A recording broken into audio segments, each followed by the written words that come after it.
Glycolic ആസിഡും green tea ഒക്കെ main ingredient ആയിട്ടുള്ള നല്ലൊരു ക്ലെൻസർ ആണ് പ്ലമ്മിന്റെ ഗ്രീൻ ടീ പോർ ക്ലെൻസർ. എല്ലാ സ്കിൻ ടൈപ്പ് ഉള്ളവർക്കും ഇത് യൂസ് ചെയ്യാമെങ്കിലും മെയിൻ ആയിട്ട് ഇത് ഫോക്കസ് ചെയ്യുന്ന നല്ല മുഖക്കുരു ഒക്കെ ഉള്ള സ്കിന്നിനെയാണ്. ഗ്രീൻ ടീ അടങ്ങിയിട്ടുള്ളത് കൊണ്ട് തന്നെ പിമ്പിൾസ് ഒക്കെ വരുന്നത് പരിധി വരെ തടയുകയും ചെയ്യും. ഗ്ലൈക്കോളിക് ആസിഡ് ഇതിനകത്ത് ഉള്ളത് കൊണ്ട് തന്നെ മൈൽഡ് ആയിട്ട് എക്സ്ഫോളിയേറ്റ് ചെയ്യുകയും ചെയ്യും. ജെൽ ബേസ്ഡ് ആയിട്ടുള്ള ഒരു ഫോർമുലയാണ് ഇതിനുള്ളത്. pH ബാലൻസ് ആയിട്ടുള്ള ഒരു ക്ലെൻസർ ആയതുകൊണ്ട് തന്നെ ഇത് ഭയങ്കര ജെന്റിലും അതുപോലെ തന്നെ നോൺ ഡ്രൈയിങ്ങും ആണ്. ഡീപ്പായിട്ട് തന്നെ പോർസ് ഒക്കെ ക്ലെൻസ് ചെയ്യുന്നുണ്ട്. നല്ല പ്ലസന്റ് ആയിട്ടുള്ള ഒരു ഹെർബൽ ഫ്രാഗ്രൻസ് ആണ് ഇതിനുള്ളത്.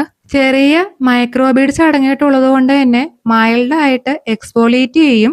അപ്ലൈ ചെയ്യുമ്പം അത്യാവശ്യം നന്നായിട്ട് തന്നെ ഇത് പതയുന്നുണ്ട്. പക്ഷെ ഒട്ടും തന്നെ ഡ്രൈ ആക്കുന്നില്ല. ഹാംഫുൾ ആയിട്ടുള്ള കെമിക്കൽസ് ഒന്നും തന്നെ ഇല്ലാത്തത് കൊണ്ട് സേഫായി സെൻസിറ്റീവ് സ്കിന്നിന് ഇത് യൂസ് ചെയ്യാം. സണ്ണി ഹെർബൽസ് ഇതൊരു ഹോമിയോപ്പതിക് ബ്രാൻഡാണ്. നാച്ചുറലും ഹെർബലും ആയിട്ടുള്ള നല്ലൊരു ക്ലെൻസർ ആണ്. അലോവേരയുടെയും തുളസിയുടെയും നീമിന്റെ ഒക്കെ സത്താണ് ഇതിനകത്ത് മെയിൻ ആയിട്ടുള്ളത്. തുളസിയും അലോവേരയും നീം പോലത്തെയുള്ള ഹെർബൽ ആയിട്ടുള്ള ഇൻഗ്രീഡിയൻസ് ആയതുകൊണ്ട് തന്നെ പിമ്പിൾസ് ഒക്കെ ഉണ്ടാകുന്നത് ഇത് പ്രിവെന്റ് ചെയ്യുന്നുണ്ട്.